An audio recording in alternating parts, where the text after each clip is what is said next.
Mémoire d'un continent, Isabelle Godineau et Likiam Bokolo. Simon Kimbangu, après le procès, l'héroïsation.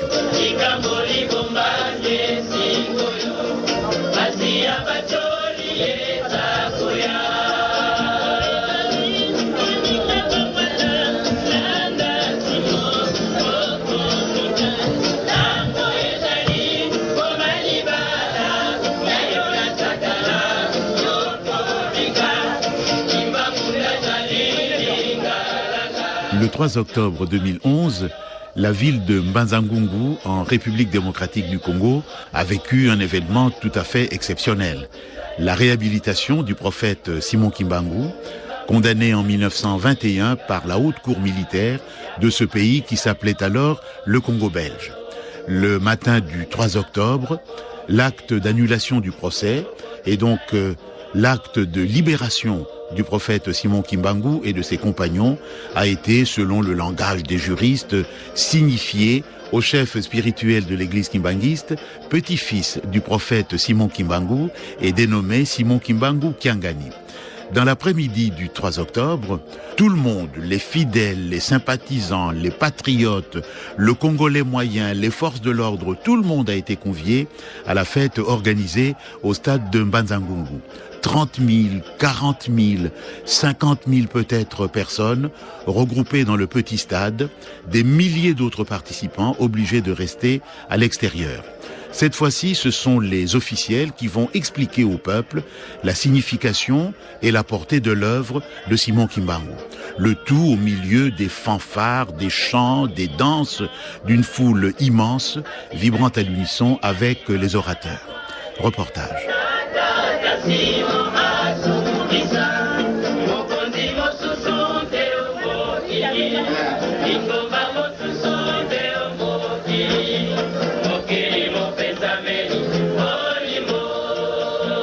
Le premier à entrer en lice est évidemment l'hôte de la manifestation, Simon Floribert Mbachi Bachia, le gouverneur de la province du Bas-Congo, province où Simon Kimbangu est né en 1887.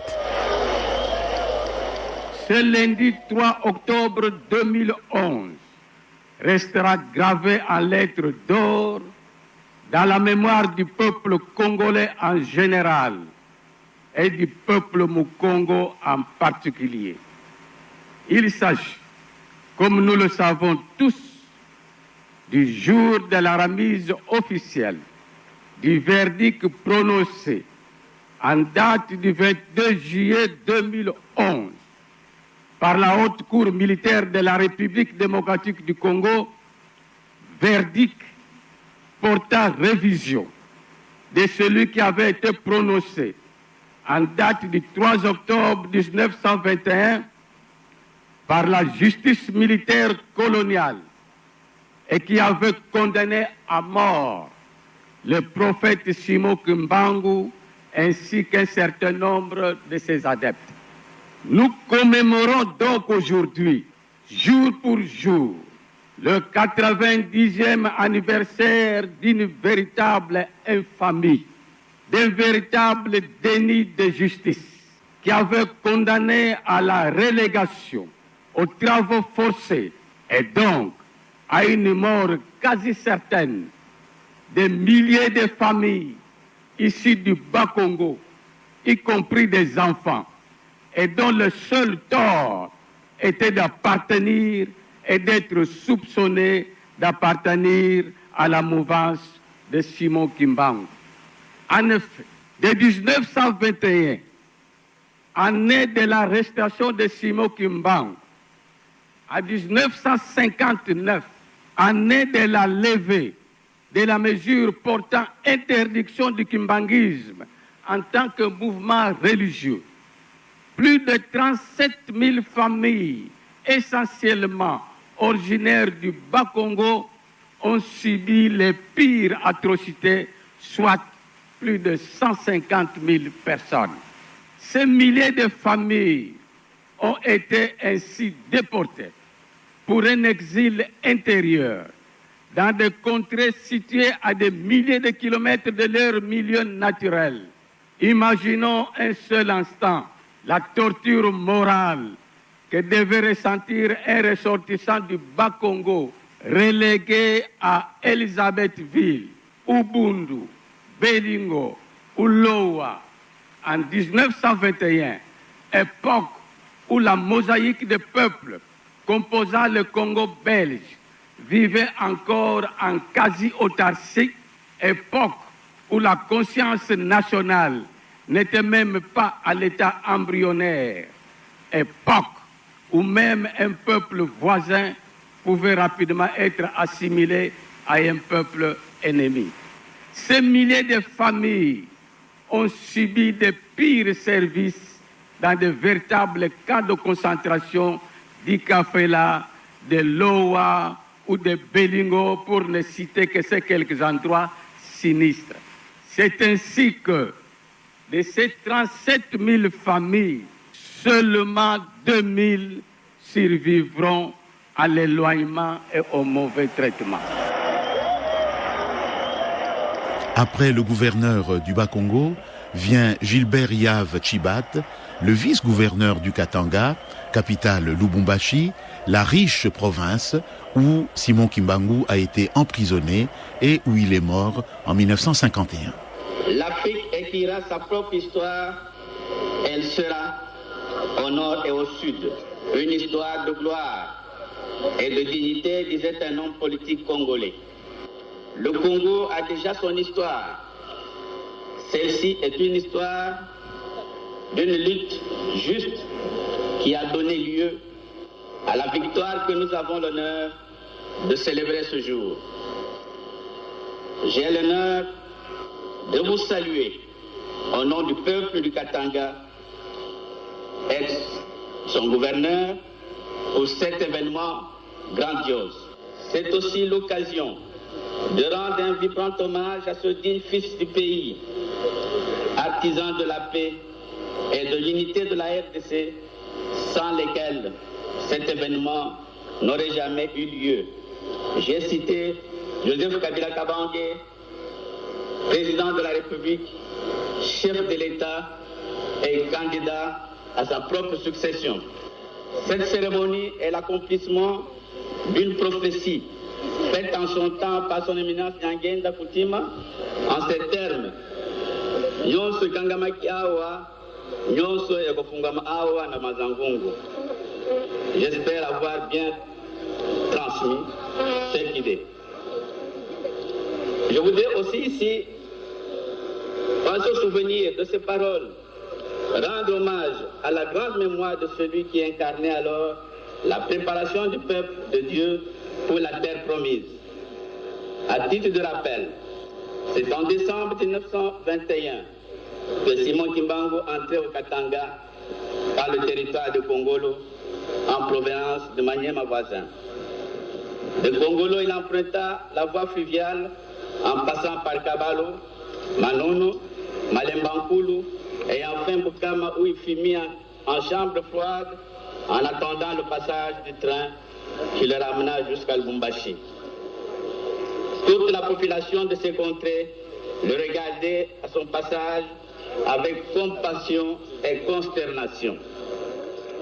Arrivé à Lubumbashi le 20 janvier 1922, sous M. Martin Rutten, vice-gouverneur général du Katanga, Papa Simon Kimbangu avait décidé de s'y installer et de poursuivre ses œuvres.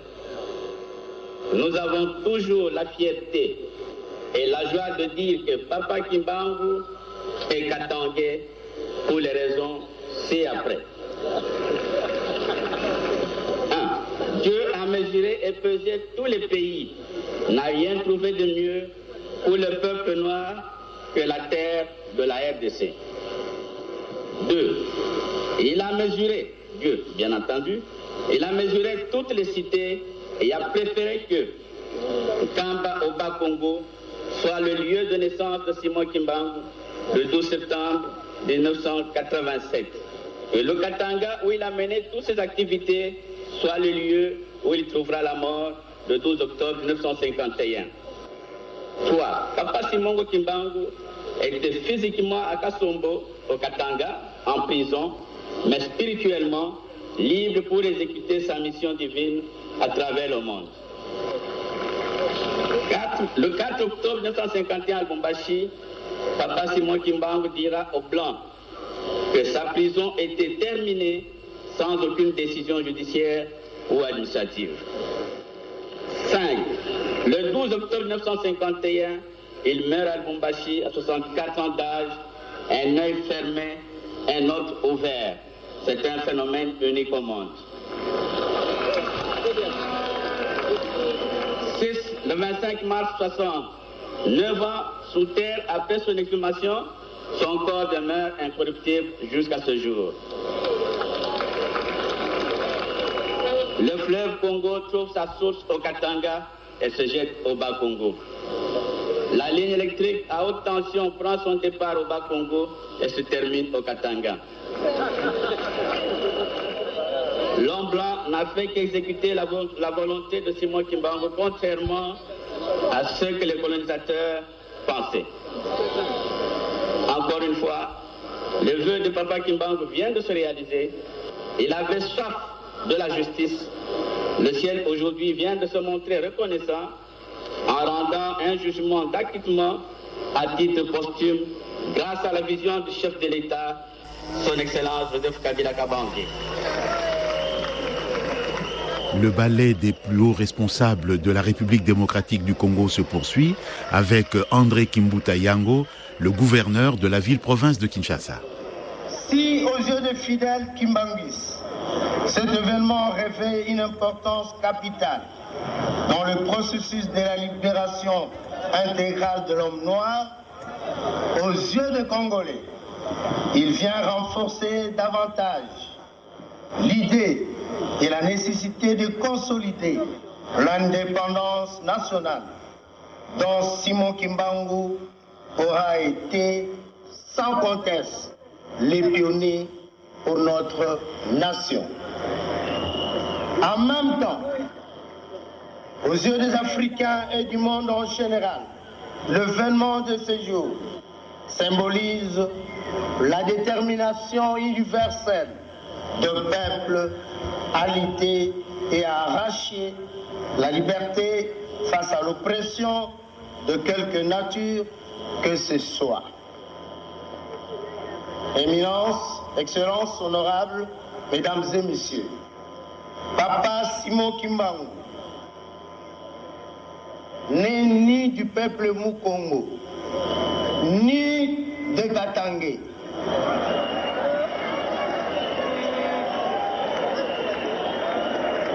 Papa Simon Kimbangu est notre patrimoine national.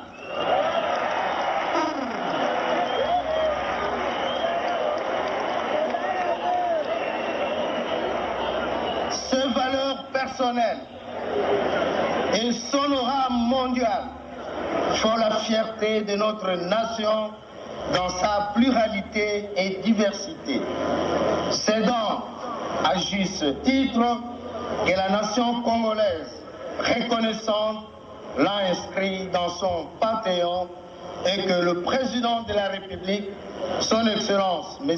Joseph Kabila Kabange, l'a admis dans l'ordre des héros nationaux Kabila Lumumba, suivant l'ordonnance numéro 10-051 du 29 juin 2010, prise dans le cadre de la célébration du 50e de la section de notre pays à la souveraineté internationale.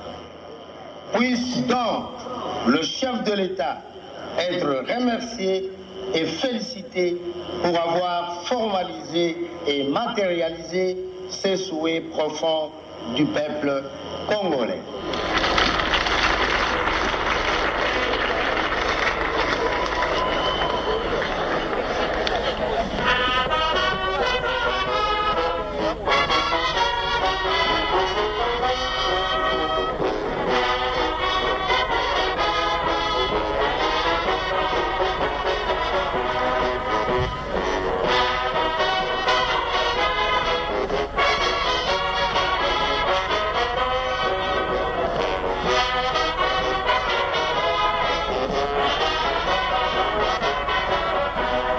Vient alors le clou de la cérémonie, la prise de parole du président des chefs coutumiers de la République démocratique du Congo.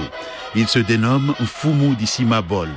Il commence son discours fleuve, un discours plein d'enthousiasme, un discours qui suscite l'enthousiasme, en haranguant la foule en langue kikongo pour rendre hommage à l'église kimbanguiste et au prophète Simon Kimbangu. Oye, Yewone, Bakuluba Uvo, Lumbunkama, et Lumbu Kiamosi Kwani Kialendanga.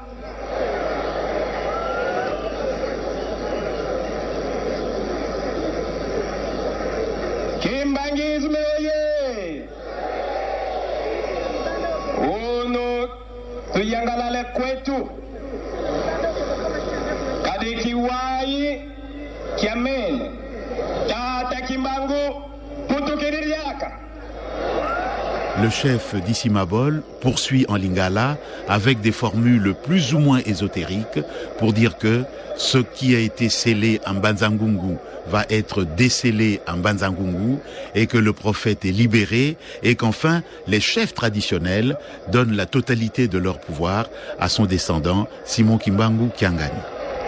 Bakutumie bosala noki lulutaku ole kabwe bakomituna oyo alingi oloba bankumu nyonso bapusani likambo yango nini.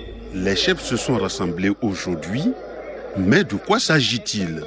Il s'agit de la joie que nous ressentons, car la souffrance de Papa Kimbangu, la souffrance de Mfumu, du chef Kimbangu était notre souffrance à nous tous. Cet homme, vous l'avez fait se dresser. Cet homme, vous lui avez demandé de construire le chemin. Mais l'ennemi l'a combattu, l'a arrêté. Aujourd'hui, le voici qui sort. C'est notre joie parce qu'aujourd'hui, nous les chefs, nous les maîtres des esprits de la terre et du pouvoir que Dieu nous a donné, aujourd'hui, nous le donnons à notre tour au chef spirituel Papa Simon Kimbangu Kiangani. Nous lui donnons la force et le feu pour qu'il ouvre la terre, pour qu'il disperse tout, afin que le Congo soit vu tel qu'il est. Kimbangu Kiangani makasi pe moto ya kofungola mokili pe kofungola mabele pe kopanza pe Kongo monana.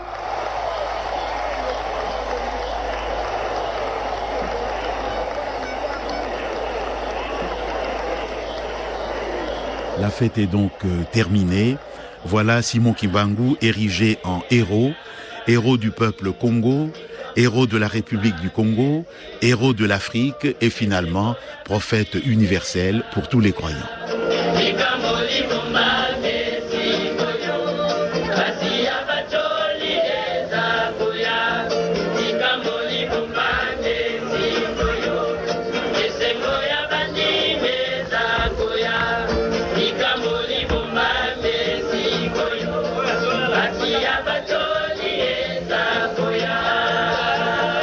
Ici se termine notre deuxième émission consacrée à la réhabilitation du prophète Simon Kimbangu. Émission réalisée par Isabelle Godino. Encore une fois, de la part de nous deux, bonne fête à vous tous et à l'année prochaine.